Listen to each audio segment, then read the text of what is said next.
Allan Kardec. Obras póstumas. O egoísmo e o orgulho. Suas causas, seus efeitos e os meios de destruí-los. É bem sabido que a maior parte das misérias da vida tem origem no egoísmo dos homens, desde que cada um pensa em si antes de pensar nos outros e cogita antes de tudo de satisfazer aos seus desejos. Cada um, naturalmente, cuida de proporcionar a si mesmo essa satisfação a todo custo e sacrifica sem escrúpulo os interesses alheios. Assim, nas mais insignificantes coisas, como nas maiores, tanto de ordem moral quanto de ordem material. Daí todos os antagonismos sociais, todas as lutas, todos os conflitos e todas as misérias, visto que cada um só trata de despojar o seu próximo. O egoísmo, por sua vez, se origina do orgulho. A exaltação da personalidade leva o homem a considerar-se acima dos outros, julgando-se com direitos superiores, melindra-se com o que quer que, a seu ver, constitua ofensa a seus direitos. A importância que, por orgulho, atribui à sua pessoa, naturalmente o torna egoísta. O egoísmo e o orgulho nascem de um sentimento natural, o instinto de conservação. Todos os instintos têm sua razão de ser e sua utilidade. Porquanto Deus nada pode ter feito inútil. Ele não criou o mal. O homem é quem o produz, abusando dos dons de Deus, em virtude do seu livre-arbítrio. Contido em justos limites, aquele sentimento é bom em si mesmo. A exageração é o que o torna mau e pernicioso. O mesmo acontece com todas as paixões que o homem frequentemente desvia do seu objetivo providencial. Ele não foi criado egoísta, nem orgulhoso por Deus, que o criou simples e ignorante. O homem é que se fez egoísta e orgulhoso, exagerando o instinto que Deus lhe outorgou para a sua conservação. Não podem os homens ser felizes se não viverem em paz, isto é, se não os animar um sentimento de benevolência, de indulgência e de condescendência recíprocas. Numa palavra, enquanto procurarem esmagar-se uns aos outros. A caridade e a fraternidade resumem todas as condições e todos os deveres sociais. Uma e outra, porém, pressupõe a abnegação. Ora, a abnegação é incompatível com o egoísmo e o orgulho. Logo, com esses vícios, não é possível a verdadeira fraternidade, nem, por conseguinte, igualdade, nem liberdade, dado que o egoísta e o orgulhoso querem tudo para si. Eles serão sempre os vermes roedores de todas as instituições progressistas. Enquanto dominarem, ruirão aos seus golpes os mais generosos sistemas sociais. os mais sabiamente combinados. É belo, sem dúvida, proclamar-se o reinado da fraternidade, mas para que fazê-lo se uma causa destrutiva existe? É edificar em terreno movediço. O mesmo fora decretar a saúde numa região malsã. Em tal região, para que os homens passem bem, não bastará se mandem médicos, pois que estes morrerão como os outros. Insta destruir as causas da insalubridade, para que os homens vivam na terra como irmãos. Não basta se lhes deem lições de moral, importa destruir as causas de antagonismo, atacar a raiz do mal, o orgulho e o egoísmo. Essa a chaga sobre a qual deve concentrar-se toda a atenção dos que desejem seriamente o bem da humanidade. Enquanto subsistir semelhante obstáculo, eles verão paralisados todos os seus esforços, não por uma resistência de inércia, como também por uma força ativa que trabalhará incessantemente no sentido de destruir a obra que empreendam. Por isso que toda ideia grande, generosa e emancipadora arruína as pretensões pessoais. Impossível, dir-se-á, destruir o orgulho e o egoísmo, porque são vícios inerentes à espécie humana. Se fosse assim, houvéramos de despertar de todo o progresso moral.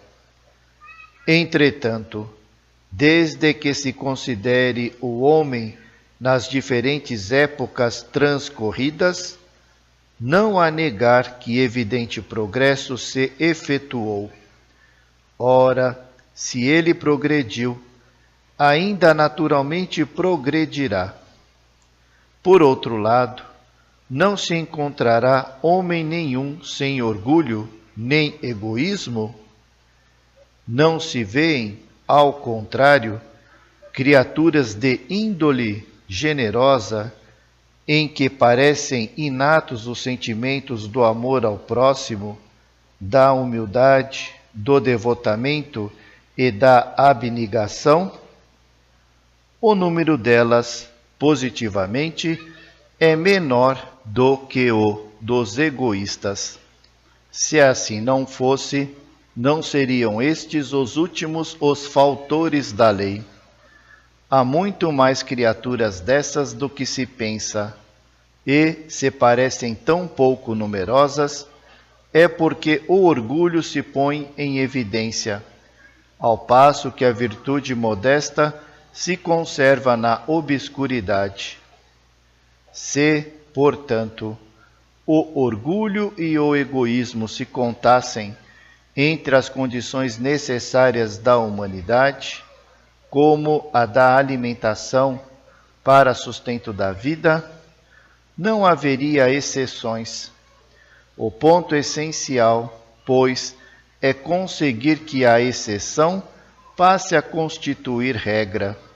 Para isso, trata-se, antes de tudo, de destruir as causas que produzem e entretêm o mal.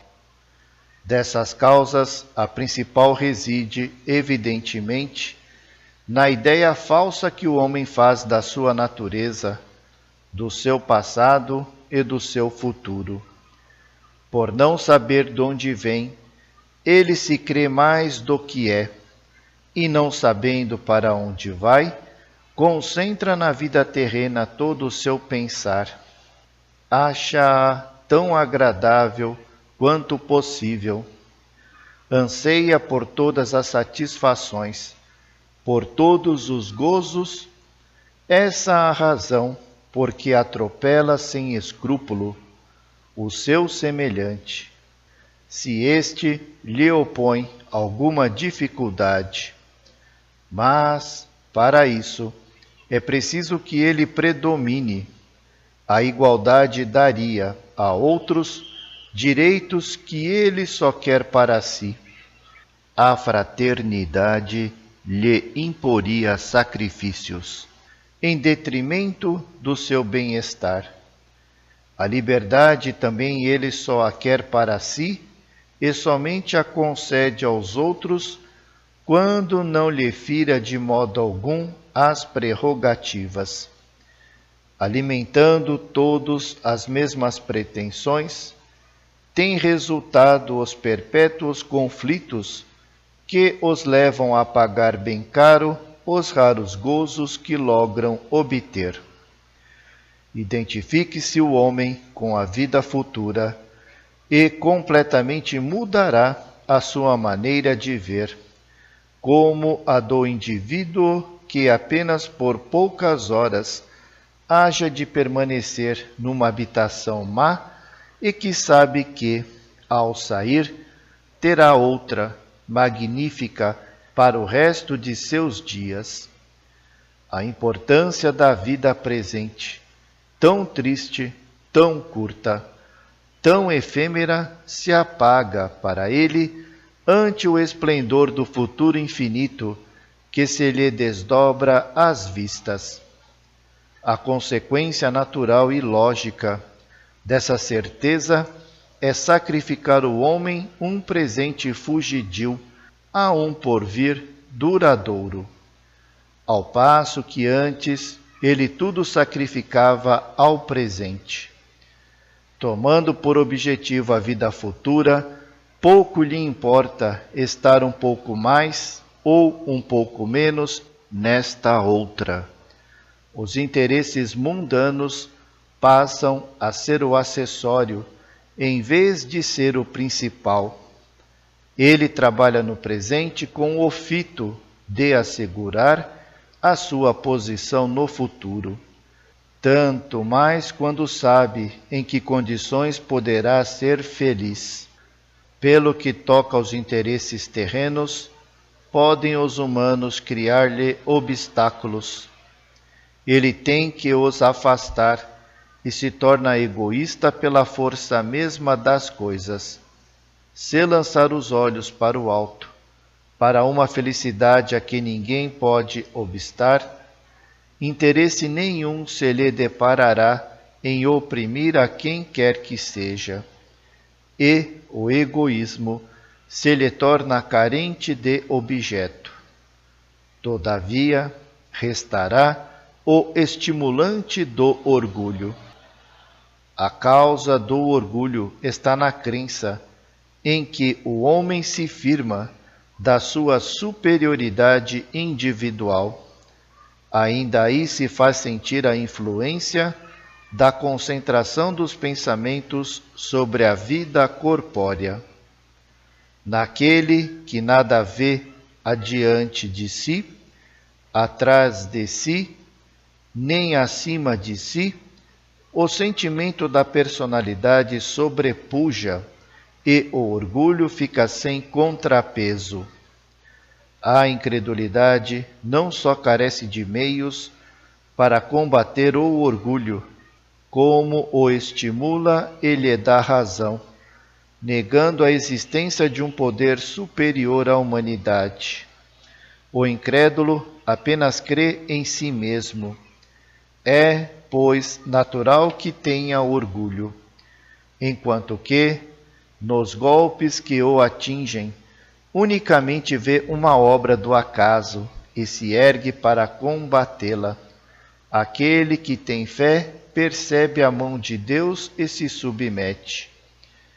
Crer em Deus e na vida futura é, conseguintemente, a primeira condição para moderar o orgulho. Porém, não basta. Juntamente com o futuro, é necessário ver o passado para fazer ideia exata do presente. Para que o orgulhoso deixe de crer na sua superioridade, cumpre-se lhe prove que ele não é mais do que os outros, e que estes são tanto quanto ele, que a igualdade é um fato e não apenas uma bela teoria filosófica, que estas verdades ressaltam da preexistência da alma e da reencarnação. Sem a preexistência da alma, o homem é induzido a acreditar que Deus, dado creia em Deus, lhe conferiu vantagens excepcionais. Quando não crê em Deus, rende graças ao acaso e ao seu próprio mérito, iniciando-o na vida anterior da alma. A pré-existência lhe ensina a distinguir da vida corporal, transitória, a vida espiritual, infinita. Ele fica sabendo que as almas saem todas iguais das mãos do Criador, que todas têm o mesmo ponto de partida e a mesma finalidade, que todas hão de alcançar em mais ou menos tempo, conforme os esforços que empreguem, que ele próprio não chegou a ser o que é, senão depois de haver, por longo tempo e penosamente, vegetado, como os outros, nos degraus inferiores da evolução, que, entre os mais atrasados e os mais adiantados, não há senão uma questão de tempo, que as vantagens do nascimento são puramente corpóreas e independem do espírito, que o simples proletário pode, noutra existência, nascer num trono e o maior potentado renascer proletário. Se levar em conta unicamente a vida planetária, ele vê apenas as desigualdades sociais do momento, que são as que o impressionam.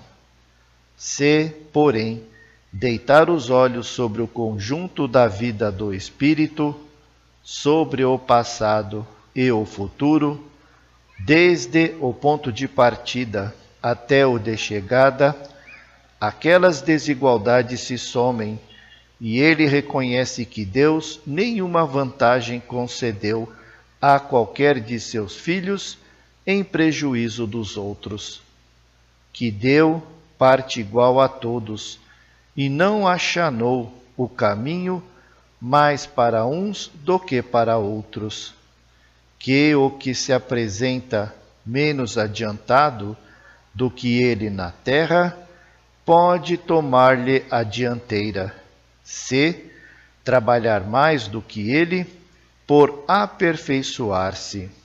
Reconhecerá finalmente que nenhum chegando ao termo senão por seus esforços, o princípio da igualdade é um princípio de justiça e uma lei da natureza, perante a qual cai o orgulho do privilégio, provando que os espíritos podem renascer em diferentes condições sociais, quer por expiação, quer por provação.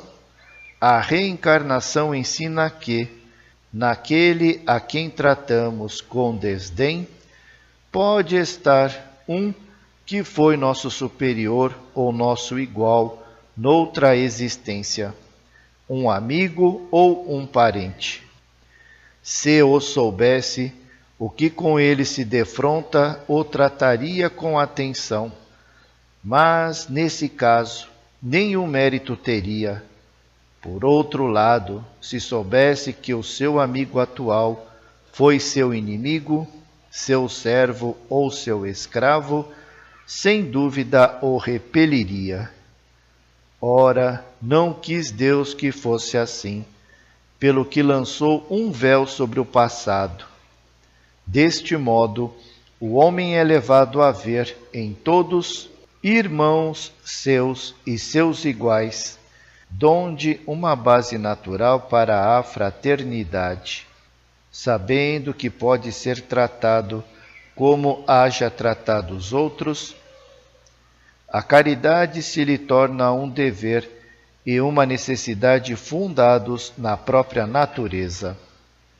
Jesus assentou o princípio da caridade, da igualdade e da fraternidade, fazendo dele uma condição expressa para a salvação, mas estava reservado a terceira manifestação da vontade de Deus, ao Espiritismo, pelo conhecimento que faculta da vida espiritual, pelos novos horizontes que desvenda e pelas leis que revela, sancionar esse princípio, provando que ele não encerra uma simples doutrina moral, mas uma lei da natureza que o homem tem o máximo interesse em praticar.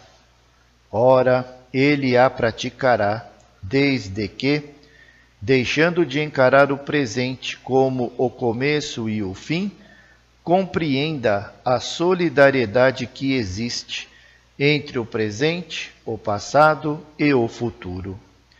No campo imenso do infinito, que o Espiritismo lhe faz entrever, anula-se a sua importância capital e ele percebe que, por si só, nada vale e nada é, que todos têm necessidade uns dos outros e que uns não são mais do que os outros. Duplo golpe, no seu egoísmo e no seu orgulho. Mas, para isso, é-lhe necessária a fé, sem a qual permanecerá na rotina do presente. Não a fé cega que foge à luz, restringe as ideias e, em consequência, alimenta o egoísmo. É-lhe necessária a fé inteligente, racional, que procura a claridade e não as trevas, que ousadamente rasga o véu dos mistérios e alarga o horizonte. Essa fé, elemento básico de todo progresso, é que o Espiritismo lhe proporciona.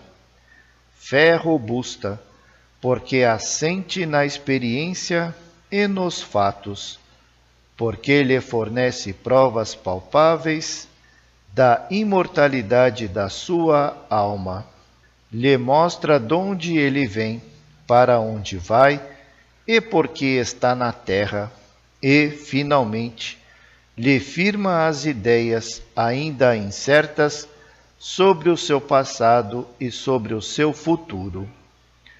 Uma vez que haja entrado decisivamente por esse caminho, já não tendo o que os incite, o egoísmo e o orgulho se extinguirão pouco a pouco, por falta de objetivo e de alimento, e todas as relações sociais se modificarão sob o influxo da caridade e da fraternidade bem compreendidas.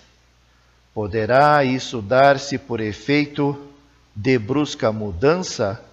Não, fora impossível. Nada se opera bruscamente em a natureza.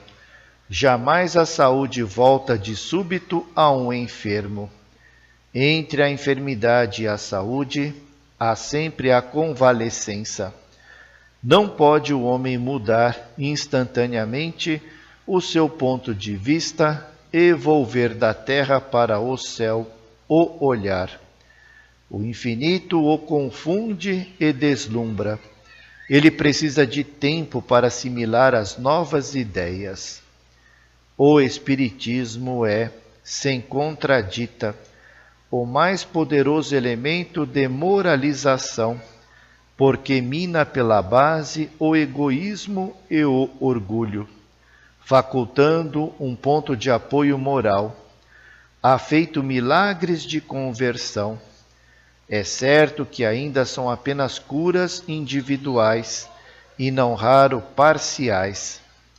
O que, porém, ele há produzido com relação a indivíduos constitui penhor do que produzirá um dia sobre as massas. Não lhe é possível arrancar de um só golpe as ervas daninhas. Ele dá a fé, e a fé é a boa semente, mas mister se faz que ela tenha tempo de germinar e de frutificar, razão porque nem todos os espíritas já são perfeitos.